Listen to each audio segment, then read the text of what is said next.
میں تے گل کرے نا بڑی ڈاڈی جڑا بندہ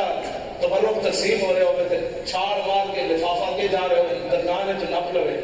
انہیں ساری تقریر کی سنی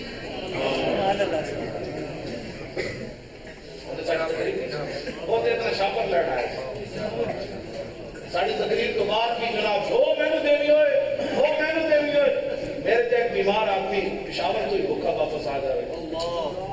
روٹی نہیں کھانی پڑی یا رستے سے کسی ہوٹل جو کھا لوں لوگ کتنے اہتمام نہ جناب روٹیاں پکانے روٹی کھانا تو مقصد ہے کھانا تو مقصد ہے اے گلان کے لیے سمجھنا اپنی تربیت کرو جو جناب کیا تقریر ہے کیا بولے کھاتے میں گفتگو کی اور آپ نے کیا سنی گل کرے ہوئے کہ جانے جانے باسی آج تو بعد نماز نہیں چھوڑی ہے آپ دین کا کام کرنا ہے جتنا ہو سکیا میں حضور کے دین واسطے میری گردن بھی حاضر میرے بچے بھی حاضر میرا ماں بھی حاضر اور کے بعد پھر جا کے مذاق کرانے ہے مولوی صاحب لگے ہوئے سن ہن دین تے کون چل سکدا اے میری تقریر سے کی سنی تھی ہاں بابا بدلو اپنے آپ ویوسرون ذل حاجت کیوں جی ویوسرون علی انفسہم ولو کان بہم خصاصہ پتہ ہے کیوں آیت نازل ہوئی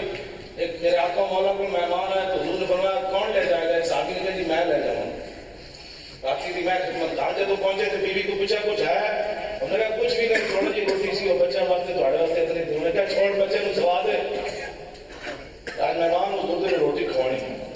عرب کا دستور ہے اور نال کھانے بیوی انہوں نے فرمان لگی ہے بھائی تم جب نال بیٹھے گا تو روٹی تو تم کھا جاڑی مہمان سے بھی بھوکا رہ جائے آپ نے فرمایا میں چراغ گل کر دیا گا اور میں انہیں خالی ہاتھ لے آ کے منہ ہلاتا رہا گا خالی ہاتھ لے آ جب راتی انہوں نے حضور کے مہمان کی خدمت کی تھی تو سویرے جب نماز میں پہنچے تو اللہ نے حق میرے حبیب یہ کیوں